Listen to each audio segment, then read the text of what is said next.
سلام،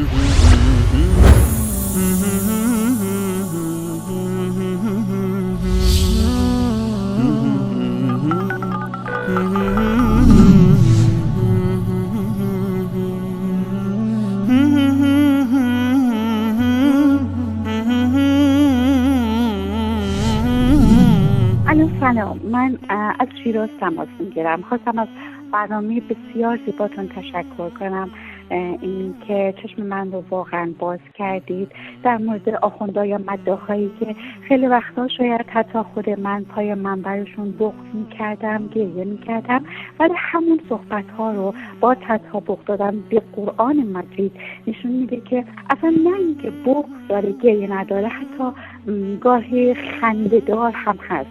و یکی از علتهای این که شبکه شما برای من جذاب بود این بود که صحبت‌های این آخوندها و خیلی کسای دیگه حتی آخوند هم نبودن صحبت می‌کردن، از یک صحبت‌های من درآوردی رو به خورد ما می‌دادن. متوجه شدم که اینها اصلاً صحیح نیست به گفته خود قرآن مجید.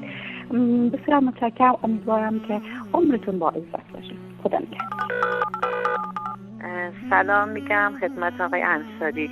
من از ایران تهران زنگ میزنم. واقعا نمیدونم چیزی تشکر کنم از همه این برنامه‌هاش که ما همش تو خرافات این مفاتی ایران بودیم. الان واقعا قرآن که میخوندم ولی بهتر خدا رو میشناسم، بهتر ایمان به دینم آوردم، یعنی راحت شدم از این همه مشکلاتی که این آخوندها برای ما درست کرده بودن. این عقیده نظراشون که همه مختلف، حرفاشون که دیگه نمیدونه کدوما همه دروغ تو این تلویزیون‌های ایران میگن. واقعا جوانای ما خیلی جوانای خوبی بودن. من خودم 2 جوون دارم، به خدا الان چند ساله به خاطر این دین مذهب این آخوندها نماز نمیخونن.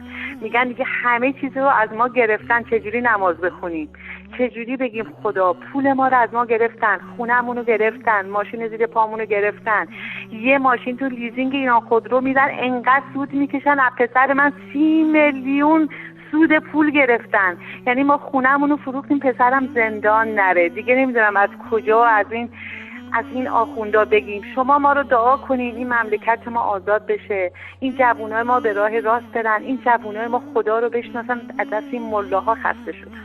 واقعا ممنونم، خیلی سپاسگزارم از برنامه‌تون. خداحافظ.